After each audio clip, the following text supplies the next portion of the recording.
This is a very fun opening, and this is one of the positions which has drawn my attention. After 9 qd5, white's position looks completely lost. Firstly, the pawn on g7 has no hope. Secondly, there's the queen dominating in the center, and also after the take of g7, there's also a threat on the bishop. So what can white do here?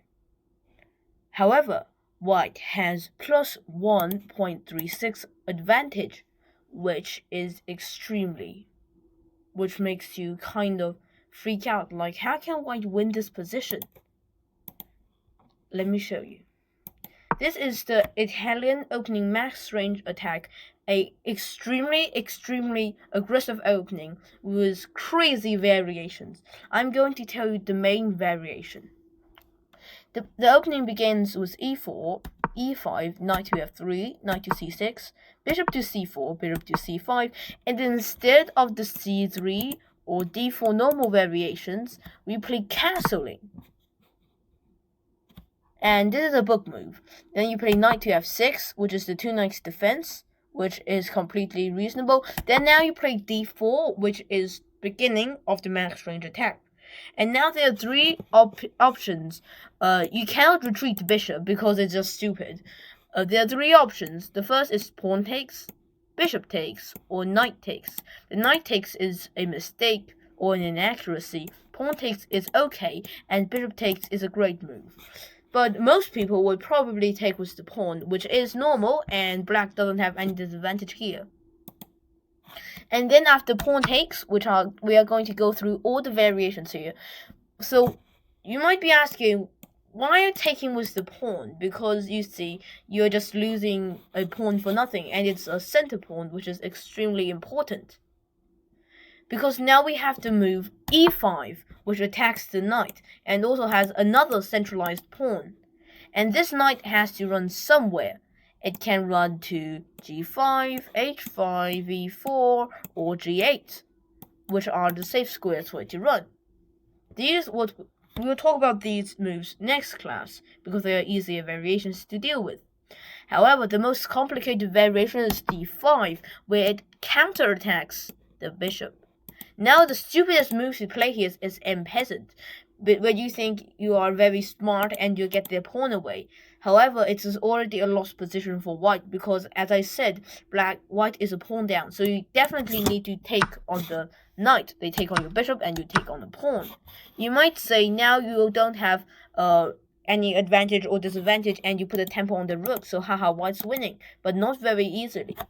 After rook to g8, you might say, I'm going to protect this pawn, but that's the wrong move, because that's what black is wanting. After destroying his kingside castle with rook to g8, and if you play something like bishop to h6, they'll simply block the e-file with bishop to e6, and it's well protected. After q to d7, black's king simply castles long, and now white is losing this position simply because now white can defend itself because they're castling on opposite sides. Black's pawns and rook can advance really easily in these positions, and white has nothing to do.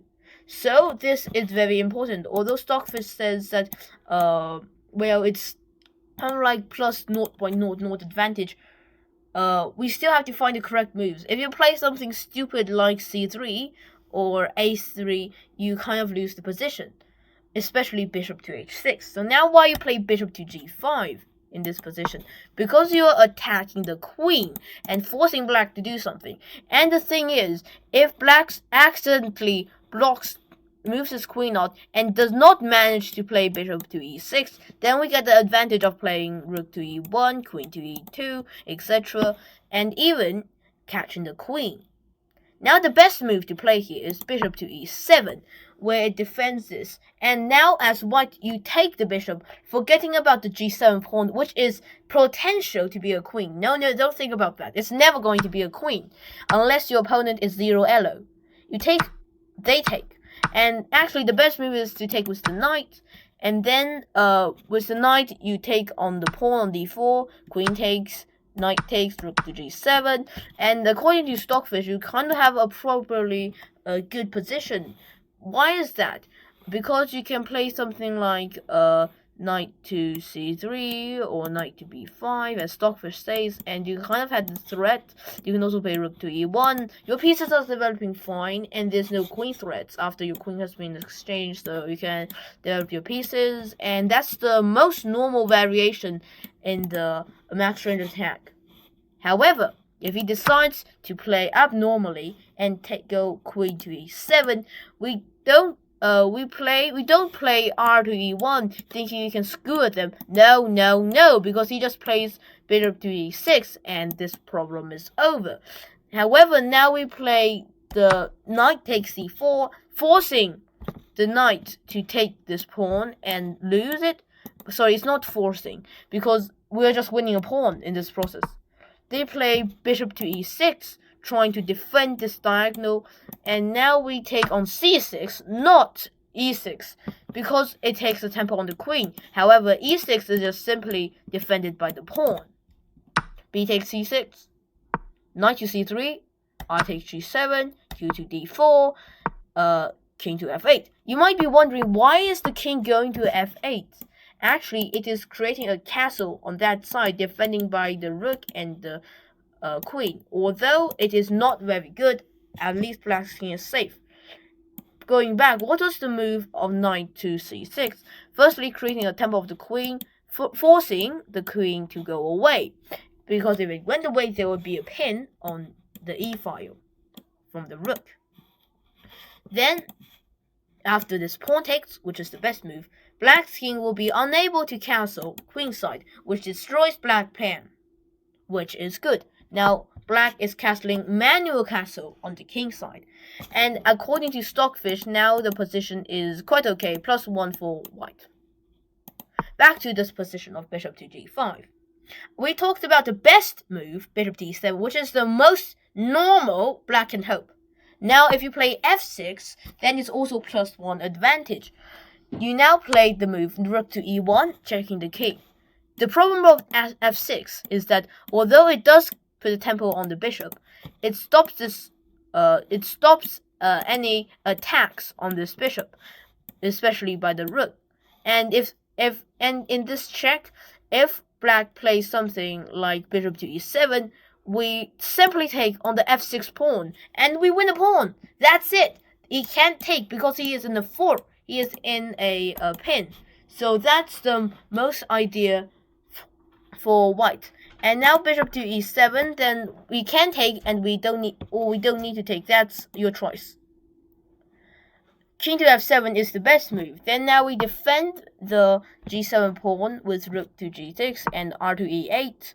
Don't take, because we have rook to g5, knight to g5, where things begin to get interesting. The best move is to play king to g6, but what if your opponent gets greedy and takes on g5? Then he's losing, because you now play q to h5, launching a huge attack on the king. King is forced to go to f6, or he will get in big trouble.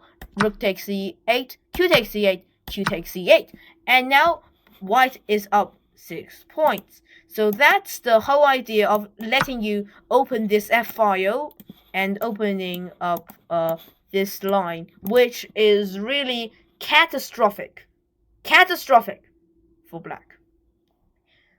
If you have any questions, please put it in the comments. And now let's continue to the next variation. Okay, so after rook to e8, knight to g5, king must go to h6, then you take, and now you go to e4. Look at this point. Although black is looking better in this position with all these centralized pieces, there is simply a tempo on this bishop, half a tempo actually, and this pawn is now going to be a queen. If this queen gets greedy and takes on this knight, of course, you're going to get the queen. And now black is losing. So the best move here is to play bishop to e7, defending the bishop and stopping the queen from taking. And there's no background checkmate here because the queen is defending it. And you can see that after this, you probably will try and save your bishop for playing like queen to c1, etc, etc, and moving your knight out like this, knight to a3, etc. So, okay, good. Variation 2 done. These are the two most common variations what your opponent you would expect your opponent from playing. Now q to d6, where things begin to get interesting. It's just running the queen around, and where the queen can only go is queen to d7, queen to d6, or queen to d5. Queen to d7, let me just say, is horrible because you get this knight to e5, which is a potential move, rook to e1, queen to e2, and you're just losing. So it's all black is planning. You should not go to d7. Now q to d6. Now you check the king. Now bishop, the best move actually. There's no other move for black. There's no other move for black unless you play q to d6. Oh, sorry, I forgot something. So if he plays q to d7 and you simply checkmate him, it's a near checkmate actually. So q to d6, r to e1, bishop to e6, knight bd2, getting a knight out and attacking this pawn, which is helpless. Now you play q to d5, knight to e4, putting the knight in the center. You see, with these two moves, you're putting the knight in the center. And now white is saying, okay, go and kill this pawn. I don't care. We are mobilizing the center. Bishop to e7, retreating the bishop because it is under attack. Bishop to f6. It's like saying, you can't take me because there's a fork. You can't take me because if you take me, there's a fork, which is getting complicated. Queen to d8, retreating, bishop takes d4, knight takes d4, knight takes d4, r takes g7, knight takes e6, f takes d6, q f3. Don't take the queen because he can simply take with the rook or the bishop, and it has nothing to do with the castle. Queen to queen to f3, queen to d7, and now you're just saying, okay, black go castle. I'm also having my pieces developed. So this queen to d6, although it is definitely better for white, is simple to the bishop. Is similar to bishop to e7, which is also okay. If you played queen to here, it is now losing after r to e1, and you have to play knight to e7, or bishop to e7, and you're trying in vain to help it, because now this king cannot move, because all squares are blocked, this by the pawn, this by the bishop, and this by the rook, and all these squares are blocked by friendly pieces. And now black's only hope is to put his pieces back, which white gets more control of the center. Now is the crazy move, queen to d5, and you say, okay, I'm mobilizing my queen and putting it in the center as the move we mentioned at first.